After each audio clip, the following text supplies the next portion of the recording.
അപ്പോൾ ഞാൻ ഇവിടെ ഒരു ബീട്രൂട്ട് തോല് എരിഞ്ഞതെടുത്തു കേട്ടോ. ഇത് നമുക്ക് എന്ത് ചെയ്യാം, നല്ല പോലെ ഒന്ന് ചെറുതായിട്ട് ഉപ്പേരിക്ക് എരിഞ്ഞ മരുന്ന് സ്മാഷ് ചെയ്തെടുക്കാം.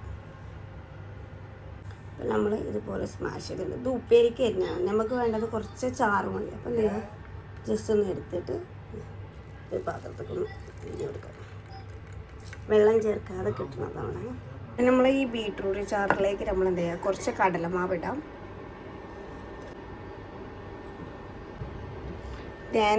ഞാനെടുത്ത് അൽസഫൻ്റെ ആണ് എടുത്തോണ്ട് കുറച്ച്. നമുക്ക് ഏത് വേണമെങ്കിൽ അതിടാം. കുറച്ചൊന്നും നിങ്ങളുടെ മുഖത്ത് ഇനി കരുവാളിപ്പ് അങ്ങനെ ചെറിയ കറുപ്പ് പാടൊക്കെ ഉണ്ടെന്നുണ്ടെങ്കിൽ കുറച്ച് കാപ്പിപ്പൊടി ചേർക്കുന്നത് നല്ലതാണ് കേട്ടോ. ഓപ്ഷനിലാണ് ചേർക്കണമെങ്കിൽ ചേർക്കുക. ഇത് തന്നെ തേച്ചാൽ തന്നെ നല്ല. എന്നിട്ട് നല്ലപോലെ എന്ത് ചെയ്യുക, നമ്മളൊന്ന് മിക്സ് ചെയ്ത് കൊടുക്കാം. അപ്പോൾ ഞാൻ നല്ലപോലെ മിക്സ് ചെയ്തതിന് ശേഷം മുഖത്ത് നല്ലപോലെ ഒന്ന് തേച്ച് കൊടുക്കണം. ജസ്റ്റ് ഒന്ന് ഡ്രൈ ആവുന്ന സമയത്ത് ജസ്റ്റ് എന്ത് ചെയ്യുക, വെള്ളം ഉപയോഗിച്ചുകൊണ്ട്, തണുത്ത വെള്ളം ഉണ്ടെങ്കിൽ അതാണ് ഏറ്റവും നല്ലത് കേട്ടോ. അത് ഉപയോഗിച്ചാണ് മുഖം എന്ത് ചെയ്യുക, സ്ക്രബ് ചെയ്ത് കൊടുത്തിട്ട് വാഷ് ചെയ്ത് കളയാം. നമ്മളിപ്പം ഇതുപോലെ നല്ലപോലെ തേച്ച് കൊടുത്തിട്ടുണ്ട്. എന്നിട്ട് ഒരു ഡ്രൈ ആയതിനു ശേഷം ജസ്റ്റ് എന്ത് ചെയ്യുക, തണുത്ത വെള്ളത്തിനൊന്ന് വാഷ് ചെയ്യാം.